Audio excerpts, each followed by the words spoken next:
I would like to introduce our speaker today to give our lesson, Darlene Purnell. Thank you.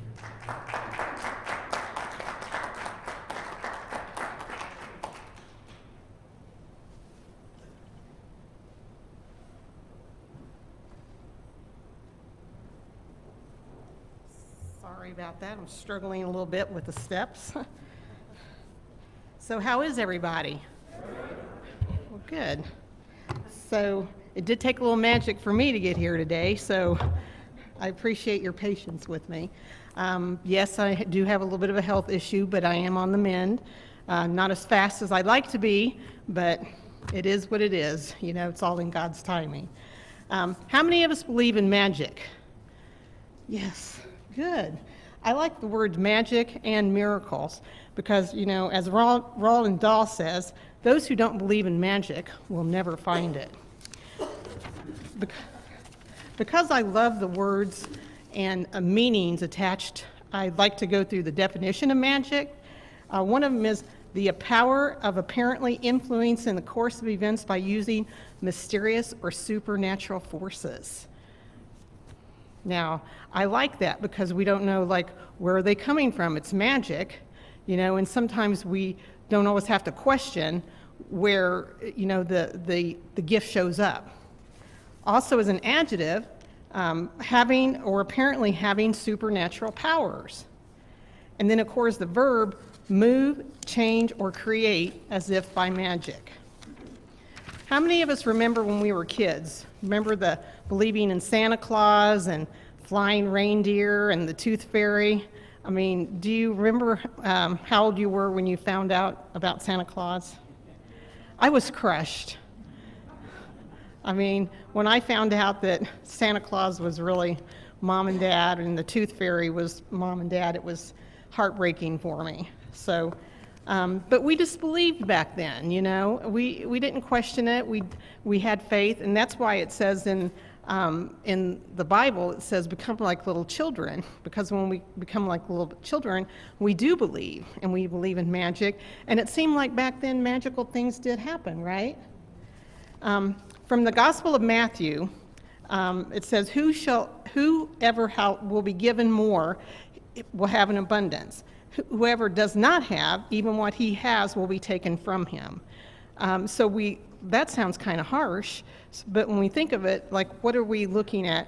We're having belief in gratitude and magic and thankfulness. The Quran is actually a little bit harsher. It says, when God proclaimed, if you are grateful, I will give you more. But if you are ungrateful, verily my punishment is indeed severe. Oh. So I think I'll go ahead and believe in the gratitude. Here's some quotes from some famous people. Muhammad said that gratitude for the abundance you've received is the best insurance that you will continue to receive this abundance. Buddha said, you have no cause for anything but gratitude and joy. When you think about it, I think especially those of us who live here in America, I mean, we have so much to be grateful for because we have access to services that they don't have anywhere else in the world. Lao Tzu said, if you rejoice in the way things are, the whole world belongs to you. Krishna said, whatever he is offered, he accepts with joy. King David spoke of giving thanks to the whole world for everything between the heavens and the earth. And Jesus said thank you before each miracle he performed. So thank you before he performed each miracle, and then, you know, the gratitude expanded. So do you guys want to know what the magic formula is? There are 3 steps, okay? Deliberately think and say the magic words, thank you. Number 2, the more you deliberately think and say the magic words, thank you, the more gratitude you will feel. And number 3, the more gratitude you deliberately think and feel, the more abundance you will receive. So I've got some exercises here, and by the way, my talk today is based on the magic, the secret book.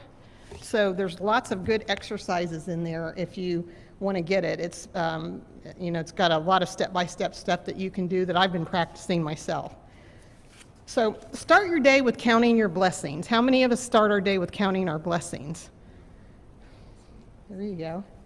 They talked about, here's some ideas for writing a list. Like maybe you make a list of 10 things, like, I am truly blessed to have blank because blank. Like, I am truly blessed to have gainful employment because it gives me substance and pays my bills.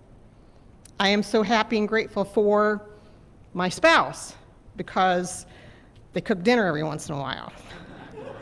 I don't know. Do the laundry occasionally. I am truly grateful for blank because. And so write these down and be very deliberate in why you are grateful too, because then that really makes you think about why you are grateful for these things in your life. They talked about gratitude topics including things like health and career.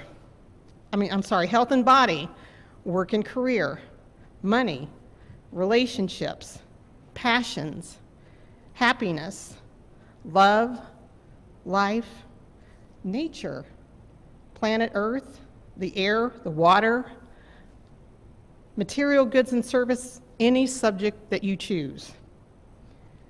So, and at the end of each blessing, go back and at the end of the sentence write, thank you, thank you, thank you for those blessings in my life.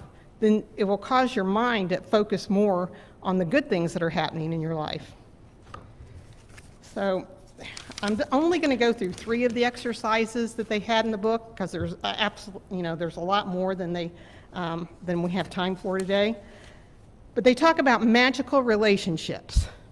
Think about all the people in your life who mean so much to you, including your spouse or your best friend or even your kids and in-laws and outlaws and all that good stuff. So they say choose 3 of your closest relationships and collect a photo of each one. With the photo in the hand, write 5 things that you're most grateful for about each person.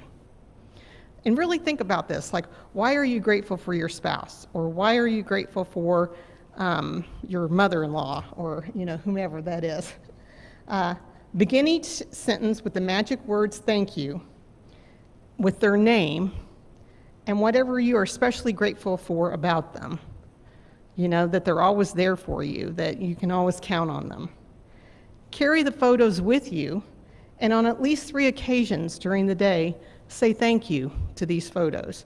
And I've done this exercise, and it makes a big difference because you really focus on, you look at the person's eyes in the photo and the things you're grateful for that you've written down about them, and it means a whole lot. So the next thing they talk about is magical health. And believe me, I'm really focusing on this one right now myself. So I think we take for granted our health sometimes. It's not until we are infirm that we say, okay, yeah, I get it now. We really need to focus on our health. At the end of each day, scan your body and say thank you. Thank you for my legs and feet, that they help me move around throughout the day. Thank you for my arms and hands and fingers. Something as simple as, a couple years ago I hurt my thumb, and boy, you use your thumb a lot. So, just little things like that you need to focus on and be grateful for. Thank you for my amazing sense of taste. I know with the virus that has gone on, I know some people have lost their sense of taste and smell, and the ones I've talked to that have done that said that it's very disheartening. It's hard for them to eat. And there's even another phenomenon going on when they're not only lost their taste of smell, but also kind of more chemical smell going on. So you got to be very, very grateful for your sense of smell. And your cane standing. This thing spends more time on the floor than it does. Thank you for my amazing sense of touch. Just little things like I was thinking that the other day when I was petting my cat. Something is, just petting the cat, and of course he was in love with it, because their love language is physical touch. And so But, just the calming effect of touching the cat and, or your dog, or dog people, but the amazing sense of touch. Thank you for my eyes that enable me to see. Think about how grateful we are for just being able to look into each other's eyes. And, I'll be grateful when we can totally do away with the mask, because I like looking at the whole face too. I'm glad that we can look at the eyes, but I still want to look at the whole face. Thank you for my ears. Unfortunately, I do have Wonder Woman hearing, so sometimes I don't want to hear everything that I'm hearing, but thank you for being able to hear. Thank you for my organs, for working perfectly for me. My strong and healthy heart. Just do a body scan and think. Then they talk about making a little 3x5 card and putting it somewhere like on your bedstand or something like that. And it says, the gift of health is keeping me alive. And maybe on your computer, so that during the day you can kind of be aware and say, yes, the gift of health is keeping me alive. And so, I really encourage everyone to focus on your health, because in my opinion, when you have your mental, physical, and spiritual health, that's about 95% of our challenges. We can figure out everything else. So, and then last but not least, magical money. How many of us want some magical money? Yeah, I know. So they talk about, think back in your childhood where money was paid for you, and say thank you. I don't think we do that enough. When you think back on your childhood, did you have food to eat? I mean, I know our parents are supposed to take care of us and stuff, but we don't really think about all the money that has been given to us over the course of our life. Did you live in a home? Did you receive an education for many years? Did you go on vacations? Did you receive birthday and Christmas presents? Did you have a bike or toys? Did you have clothes? Did you go to the doctor, the dentist? Did you travel in a car? Did you watch TV, make phone calls, use lights, electricity, and water? Be grateful for every instance of money that you've ever received over your life. And they talk about even, like maybe you've gone out to lunch with a friend and your friend picked up the tab. I just don't think we focus enough on how much money we've actually just been totally given over the course of our lives. My dad is a World War II veteran, and I cannot tell you how many times we go out to eat and someone will pick up the tab, a lot of times anonymously, so we can't even thank the person, but I'm very grateful for that. So they talked about taking a dollar bill and on a 3x5 card, write, thank you for all the money I've been given throughout my life, so that you can focus on, receiving even more. And it's not even about the money, because I think we have to be good stewards of our money, because that's what our job is. It's like we give and receive, give and receive. So, and I've got one of these by my bedside too. So, and then last but not least, and they focus on this in the movie The Secret, the magical rock. Did you guys ever see The Secret and the Magical Rock? Well, they talk about getting a gratitude rock, and let me get to that page here, sorry. Okay. Put it by your bedside at night, and just before you go to sleep, hold it in your hand. Hold it in the palm of your hand and think back carefully over the course of the day. Think about all the good things that happened to you that day. Really do a good deep scan. And then think about the best thing that happened that you're grateful for. And say thank you. And hold it in your hand. And then leave the rock by your bedside. Now, because I'm grateful for all of you, I actually have gratitude rocks for you. So I will be out in the lobby area at the end of the service, and we'll give each one of you a gratitude rock. And you can keep it by your bedside. And be very grateful, because I think whatever we focus on expands. And so if we focus on what we're grateful for, then we'll have even more to be grateful for. And again, then that's up to us to give and to receive.